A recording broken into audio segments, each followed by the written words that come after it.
right, ladies and gentlemen, boys and girls, welcome back. It's just me, Dave, harmless little me, talking about real music in real time for real people, just like you, just like me. Neil Sean, he was a little upset, I think, with the Ultimate Classic Rock website, and I talked about this. I also talked about how these sites really, I don't know if they're lazy, I don't know if they write headlines to generate more interest, but when you're dealing with facts, okay, and you don't put like little qualifying words in like could be, seems like, possibly, plausible, something of that nature, you open yourself up if you're trying to do what I would call hardcore reporting on these rock and roll folks. It just, I don't know, just use a couple of extra words. Basically, they're saying in this next article that I read on Blabbermouth that Neil Sean isn't to blame for the band's hiatus next year. Actually, folks, no one is to blame. To quote the great Howard Jones from, 1985, with Phil Collins playing drums, by the way, when that song kicks in. Killer track, #1 song, and deservedly so. Just great tune.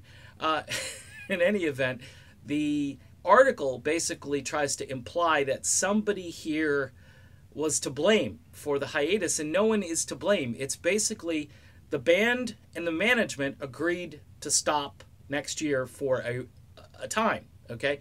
Keyboard player is doing his Christian thing. I don't know. It's what he wants to do. Ross Valerie probably is, I'm trying to think what Ross is doing. He's frequenting restaurants.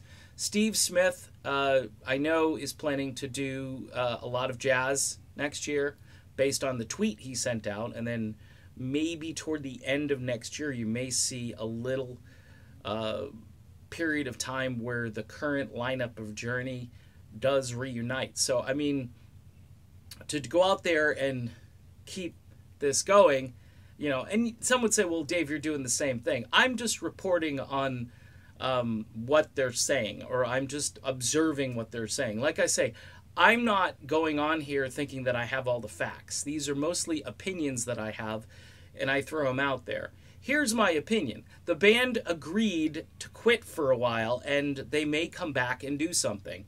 They may come back in an altered state, you know? If it's Ross Valerie, obviously, it just may be really good eating and having a great time in Monte Carlo or something. I don't know. The other guys have stuff they want to do. Neil has the coolest stuff that he's doing, and people are pretty pumped up about Journey Through Time and Neil Sean. So, again, the word blame, no one is to blame. Howard Jones is right, man. See ya.